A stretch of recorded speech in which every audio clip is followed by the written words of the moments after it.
কত আর নাফরমানি, জমিন আর কত দেখবে, সাগর মহাসাগর আর কত দেখবে। সাগরের পারেও এখন প্রতিনিয়ত নাফরমানি চলে। যায় আল্লাহর কুদরত দেখার জন্য, যে মুখ দিয়ে সুবহানাল্লাহ বের হয় না, মালিকের গুণগান বের হয় না। ওই সাগরের পারে যায় ও নর্তকী নাচানাচি করে। সাগর প্রতিনিয়ত কই, মালিক আমি আর কত নাফরমানি দেখবো।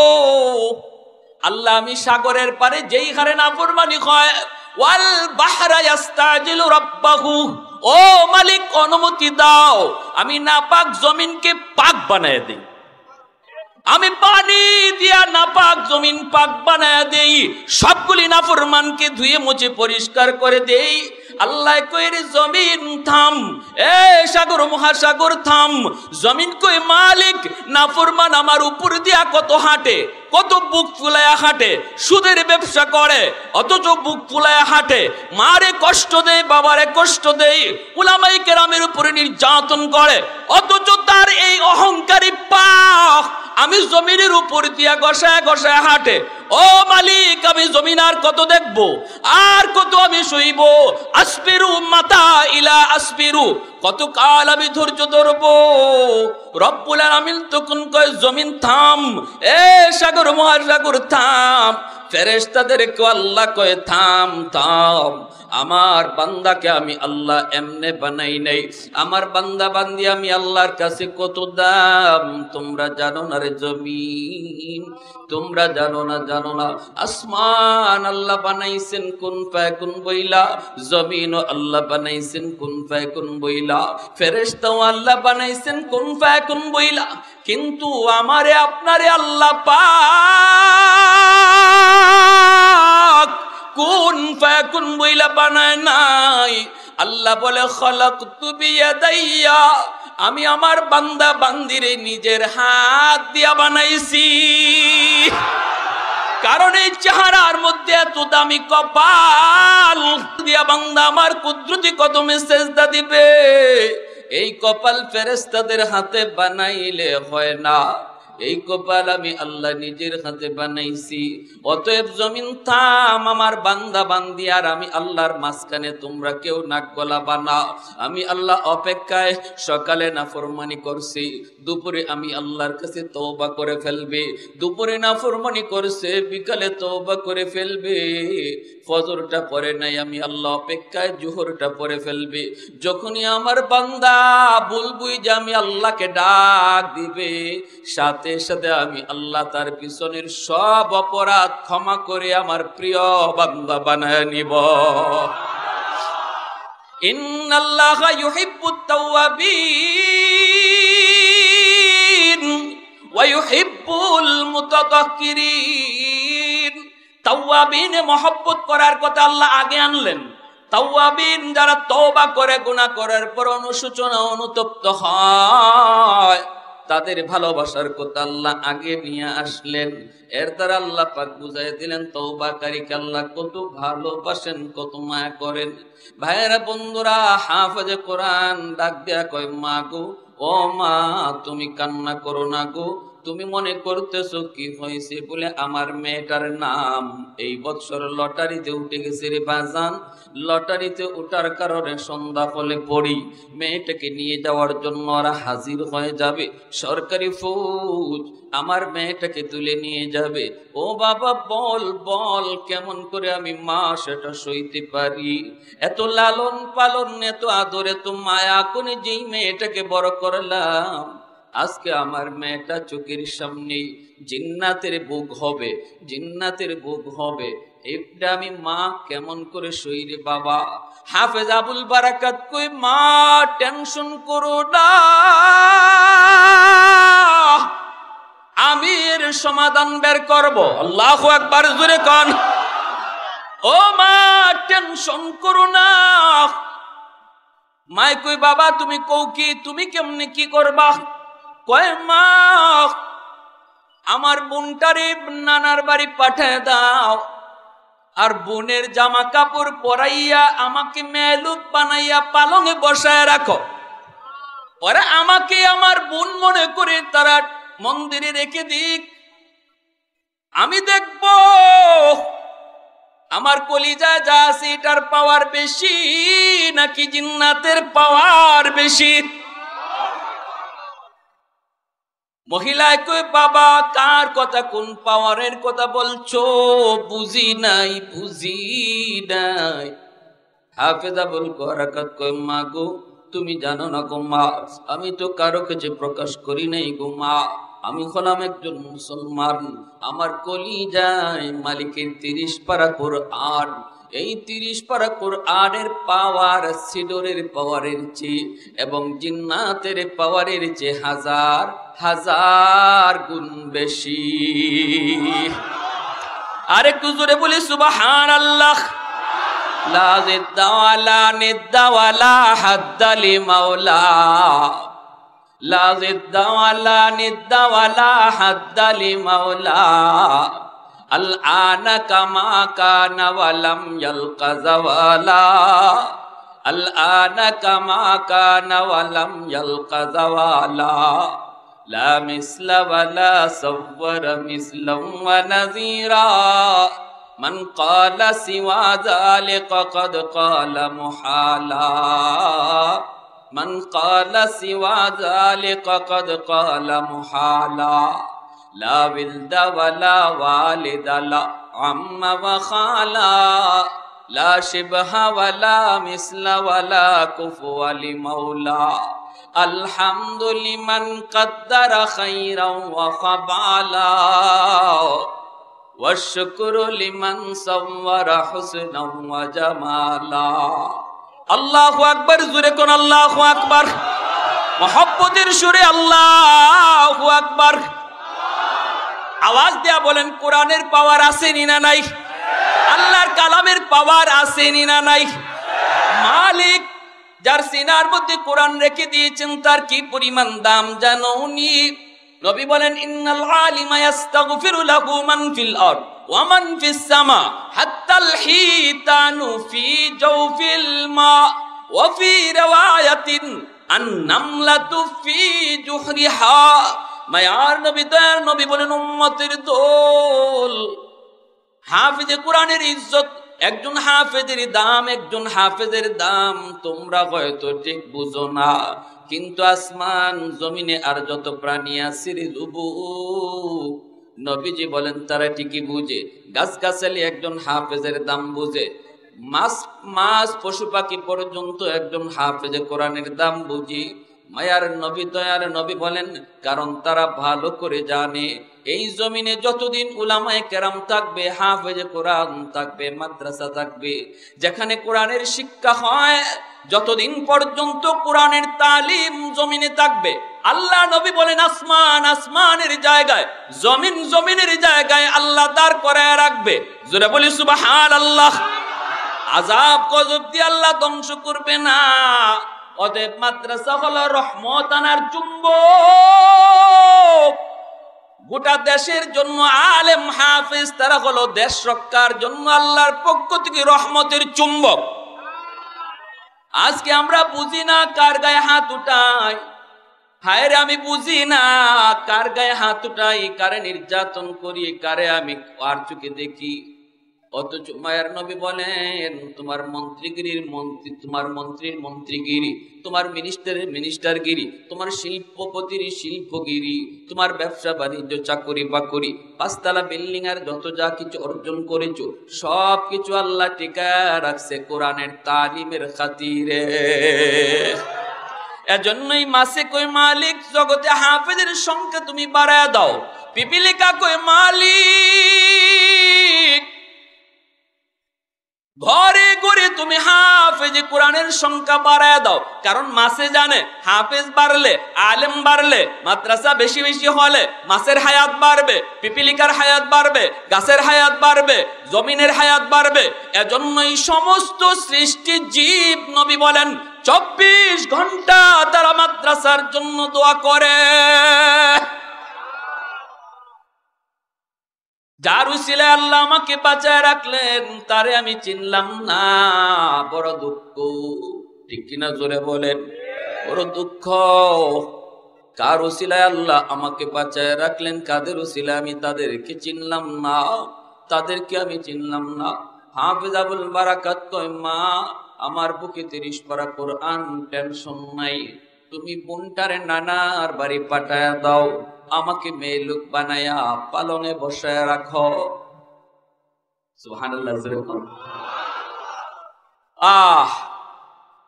মা কই, বাবা না বাবা, এমনটা হতে পারে না, আমি বড় আশা করে তোমারে আনছি, আমার বৃদ্ধ বয়সে আমারে পালবে কে? তোমার যদি কোনো ক্ষতি হয় তাহলে আমি কারে নিয়ে স্বপ্ন দেখব, আমি কারে নিয়ে বাঁচবো? মেয়েটা তো বড় হলে বিয়ে দিয়ে দিব, সে তো চলে যাবে শ্বশুর বাড়ি, কিন্তু তুমি তো আমার বৃদ্ধ বয়সের একমাত্র ঠিকানা, বাবা আমি তোমারে ছাড়তে পারি না। হাফেজ আবুল বারাকাত কয়, মা তুমি ইয়াকিন রাখো, আমার সিনায় যে 30 পারা কোরআন, এর পাওয়ার সিডরের চেয়ে 1000 কোটি গুণ বেশি।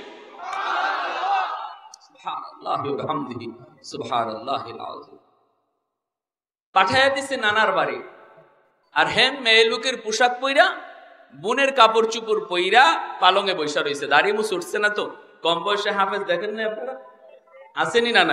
7 বছর 10 বছরে কোরআনের হাফেজ হয়ে যায়। এটা টেকার জোরে আর ক্ষমতার জোরে হয়? জোরে বলেন। আহা, সন্ধ্যাবেলা সরকারি ফৌজ আই সেই দরজায় নক করছে, টক টক টক। দরজা খুলতেই মহিলা দেখে সরকারি ফৌজ, দেখকেই কয়, রাম রাম রাম রাম রাম। আবেশা কয়, রাম কইও না, রামে বাসায় না, বাসায় কে? জোরে কন। এরা তো কোনো কিছুরে দেখলি ভগবান কইতে দেরি করে না, ঠিক না? হ্যাঁ, ভগবান কইতে দেরি করে। আল্লামা রশিদ আহমদ গঙ্গুহি রহমতুল্লাহি আলাইহি গঙ্গুর এক এলাকা দিয়ে যাইতেছেন, দেখেন একটা বাড়ি, মানুষ বলতে কেউ নাই, এত বড় বাড়ি, দরজা জানালা খোলা, বাতাসে দরজা জানালা গুলি টাস টাস করে, কিন্তু মানুষজন নাই। ইনি বাড়িটাতে দেখে অবাক হলেন, ঘটনা কি, বাড়ি এত বড় কিন্তু মানুষ নাই। ভাবলেন ঠিক আছে 2 রাকাত নামাজ পড়ি। এখানে ওযু করে ইনি নামাজে দাঁড়াইছেন।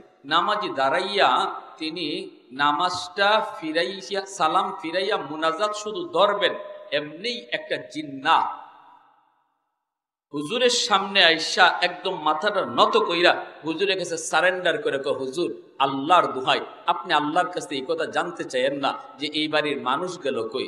হুজুর আমি এর জন্য দায়ী, আমি দোষী। হুজুরে বলে, কি ব্যাপার, কেন তুমি কি? আমি বললাম, এক খবিস জিন্নাত।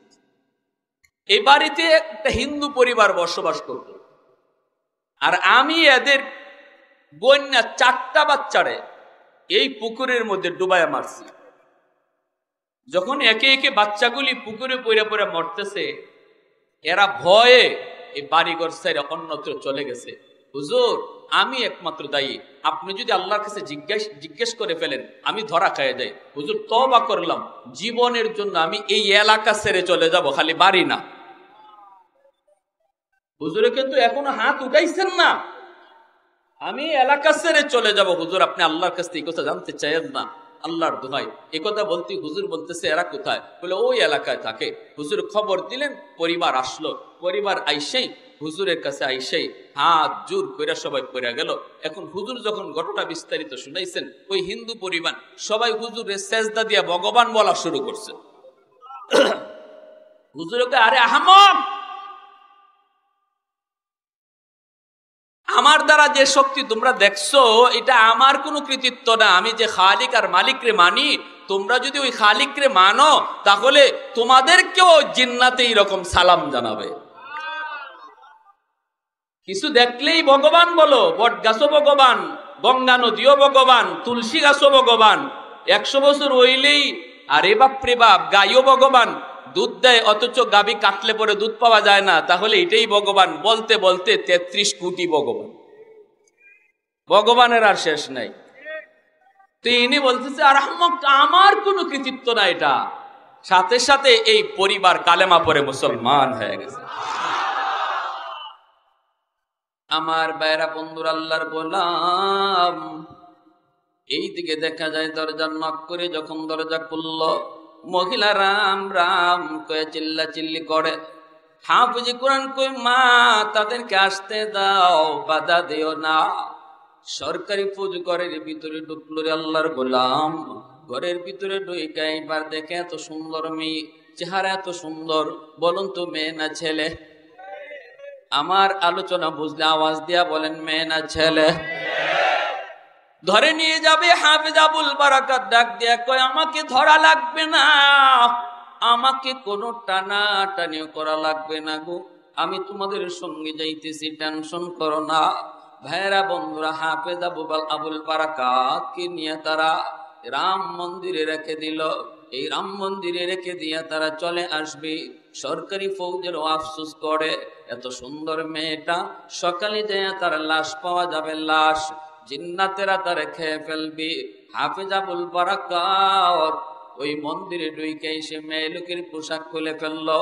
ভিতরে তার সেই বালকের পোশাক, জুব্বা, হাতের মধ্যে ছিল একটা জায়নামাজ। জায়নামাজটা মন্দিরের ভিতরে বসায়া দিল। জায়নামাজটা মাটিতে বিছাইয়া আল্লাহর কুদরতি কদমে সাজদায় পড়ে গেল।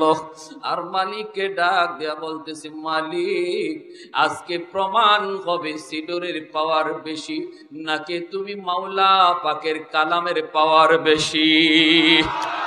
ও মালিক, আজ প্রমাণ হবে ওই খবিস জিন্নাতের শক্তি বেশি নাকি তোমার কুরআনের ইয়াসিন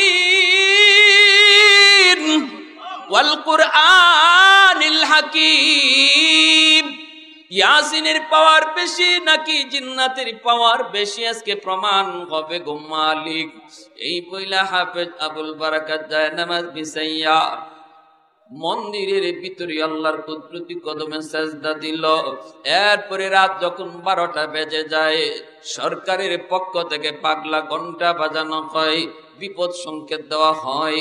হাফেজ এইবার সে সাগরের দিকে তাকায়, মন্দির দিকে তাকায়, দেখে আল্লাহু আকবার, পানিটা পাহাড়ের মতো উঁচু হইয়া আগুনের রূপ ধইরা সিডর মালদ্বীপের দিকে আসতেছে। হাফেজ আবুল বারাকাত এইবার কই, মালিক একদিকে পানি, একদিকে খবিস জিন্নাতের শক্তি, আরেকদিকে তোমার 30 পারা কোরআন নয়, শুধু সূরা ইয়াসিন। আল্লাহু আকবার। তোমার 30 পারা কোরআনের একখান সূরা, সূরা ইয়াসিন আমি পড়ব। যে ইয়াসিন পয়রা আমার নবী মাটিতে ফু দিয়েছিলেন, আর ওই মক্কার কাফিরগুলি অন্ধ হয়ে গেছিল। কাফিরগুলি আমার নবীর ঘর চতুর্দিক দিয়ে পাহারা বসায় দিল, ঘেরাও করে রাখলো। নবী কই, মালিক যাব তো যাব, কেমন করে যাব?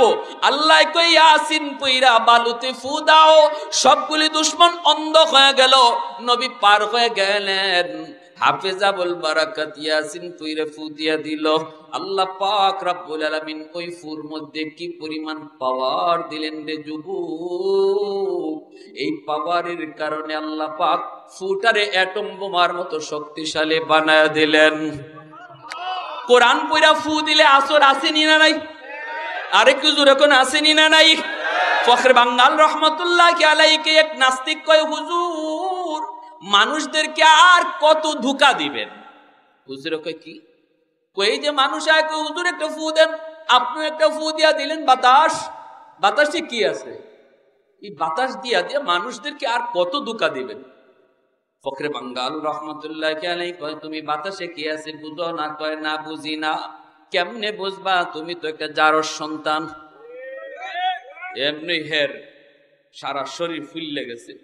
জারর সন্তান গালিটা তো সুজা গালি না, নরম না, এটা কঠিন গালি, ঠিক না?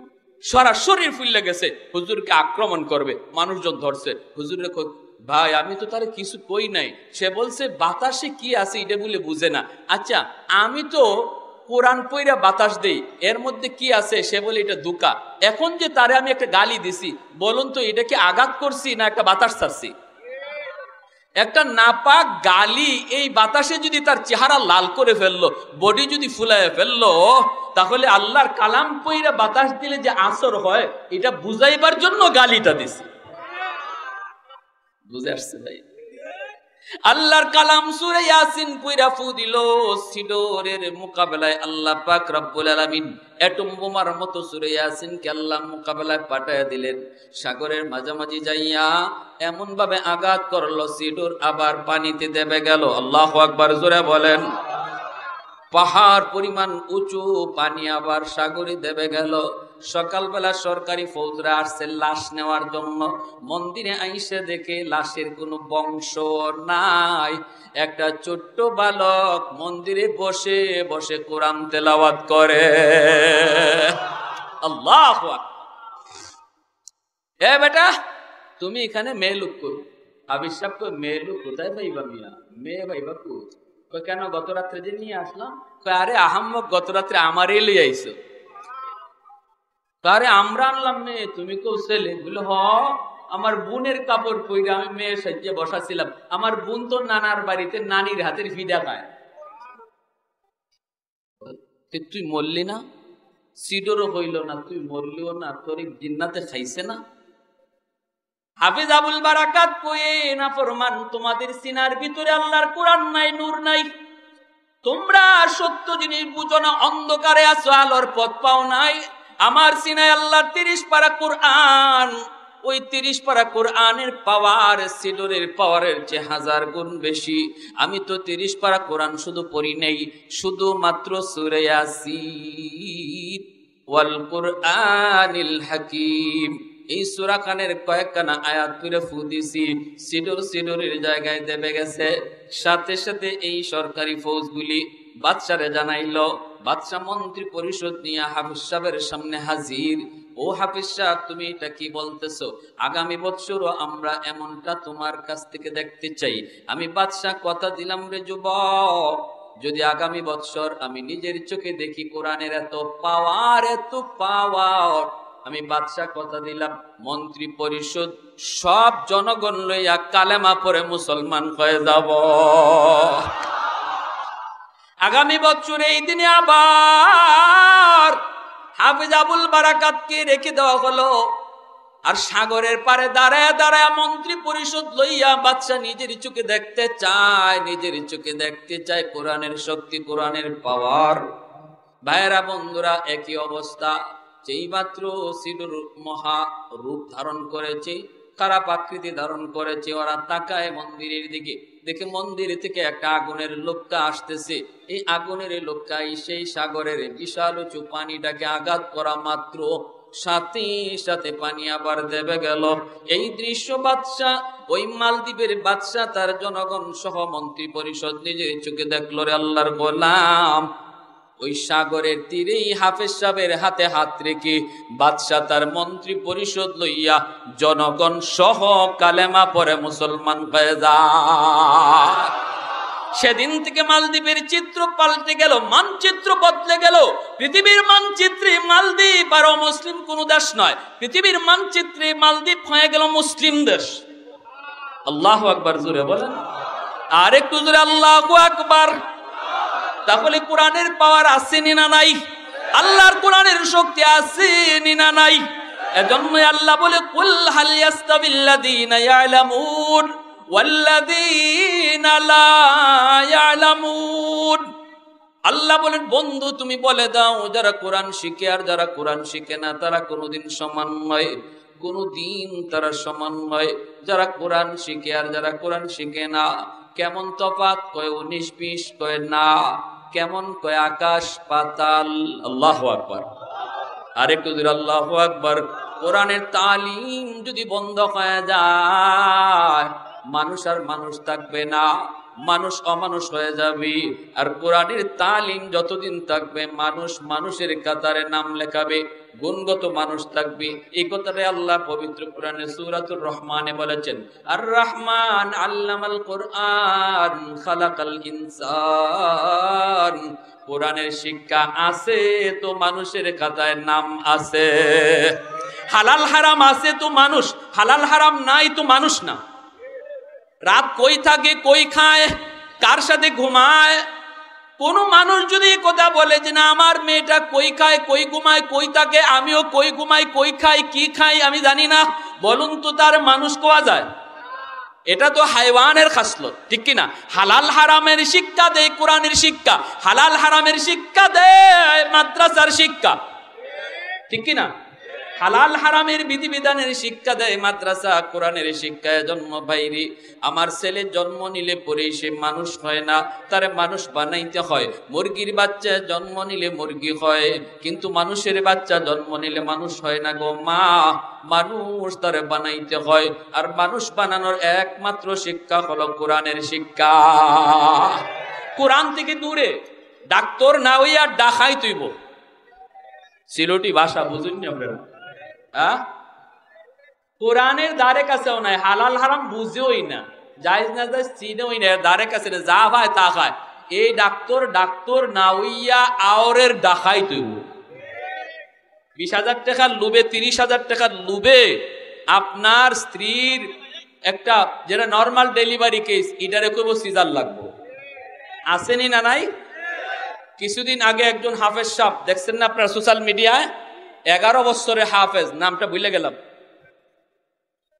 তাকরিম, হাফেজ তাকরিম, 11 বছরের একটা হাফেজ, 11 পারা হিফজ আছে। ডাক্তার ভুল চিকিৎসা কইরা শহীদ করে দিছে, শহীদ করে দিছে। ভুলই করছে না, ইচ্ছা করে করছে, কে জানে।